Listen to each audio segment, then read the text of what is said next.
Thank you. So as you can imagine, this was a difficult conversation when we had it yesterday.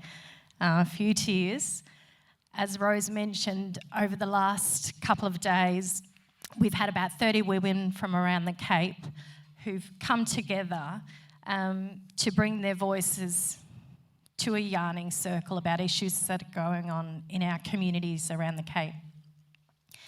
And yesterday we talked with Jordan around youth, and that was just one of the things that's come out over the last couple of days.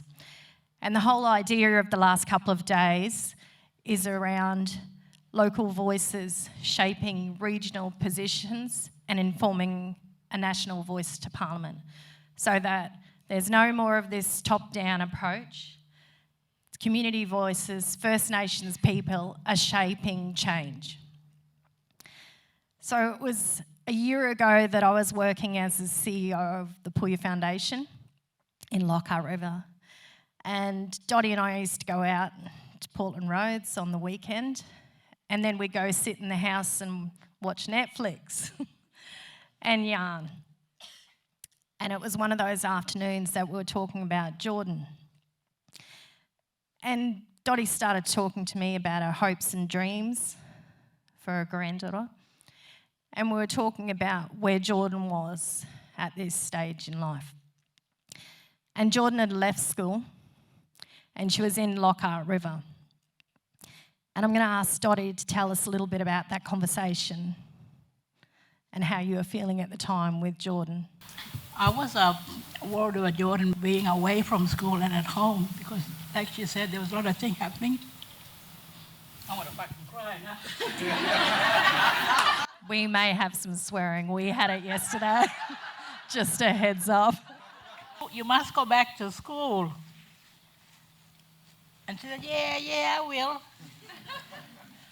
And not only me, but our whole family was talking to her, and even our friends. And then she decided to go back to school, which was good, made us all happy. And now she's working in a WIPA in Rio.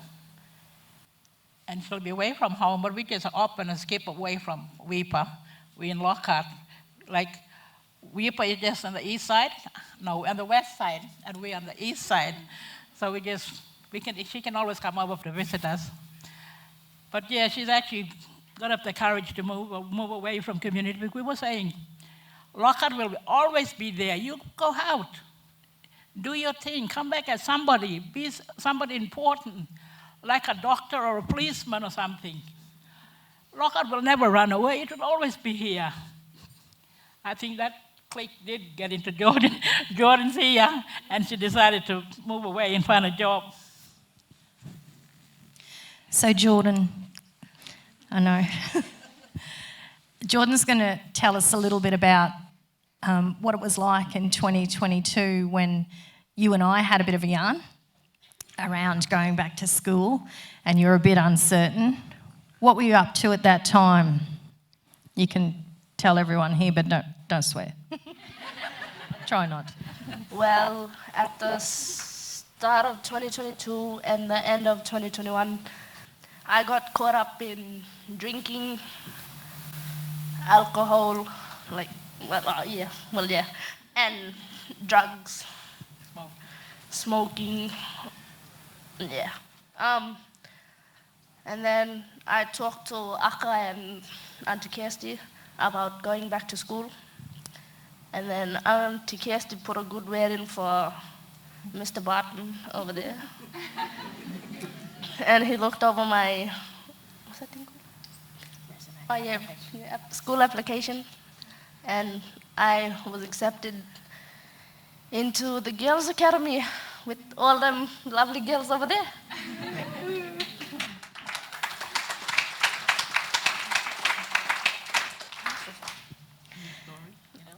So do you want to tell us about what it was like leaving home and going to the Girl Academy? Leaving home, I was hard at it. I kept saying, I don't want to go back to school, like boring. And I kept saying, I'm not going to listen to no teacher and them things. And Mr. Barton can tell you I didn't listen to teachers. Hey, Miss Lee. But yeah, we went to school and I ended up graduating. After all the rough times I had, there was a time last year, a couple of times where I went through depression. I went through that stage and I said I wanted to go back home and not finish high school. And then Mr. Barton gave me another chance at GA Academy. And I graduated 5 months ago.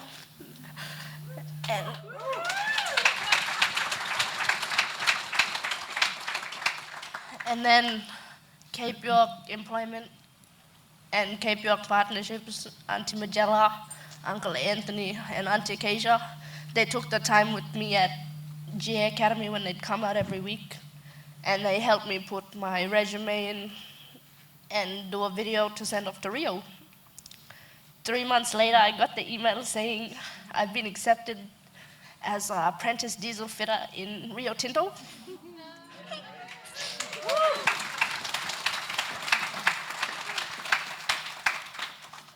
So 3 months ago, I moved over to WIPA and have started, and that lifestyle roster may be the best, but it's like 12 hours of me sweating in the shed with the old man.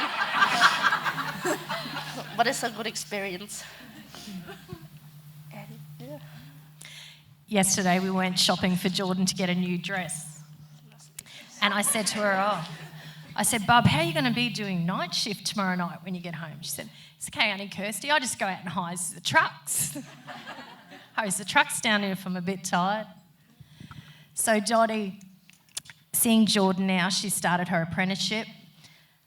What do you tell the other grandbabies? She's actually like a role model for the younger people in our community. Well, she was telling me, I'm a role model. And I hope the other kids look up to her. In our community and every other community, we need young people like Jordan to grow up in our community.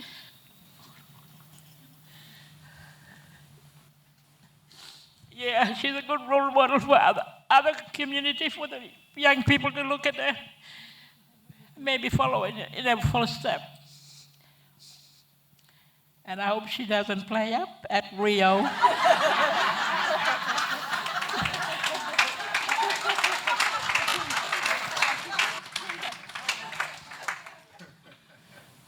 So like the people who don't know what living in a remote community is like, everything that I said in the speech happens, and it's a weekly thing.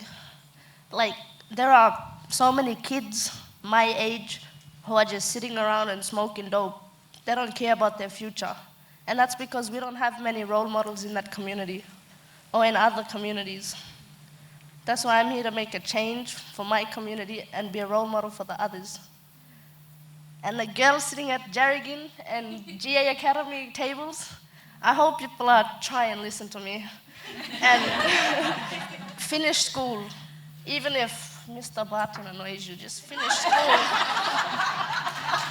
Sorry, sir, but yeah.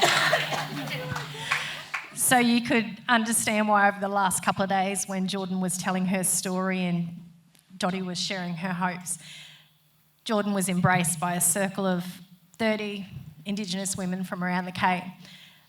So what we're creating now is our own safe space, our women's voices. And from that, we want to bring more women from Cape York communities to come together and share our challenges and develop our own solutions. And we want to bring young girls like Jordan into this group to share their challenges and know that it's okay to go away and get your education, get a job.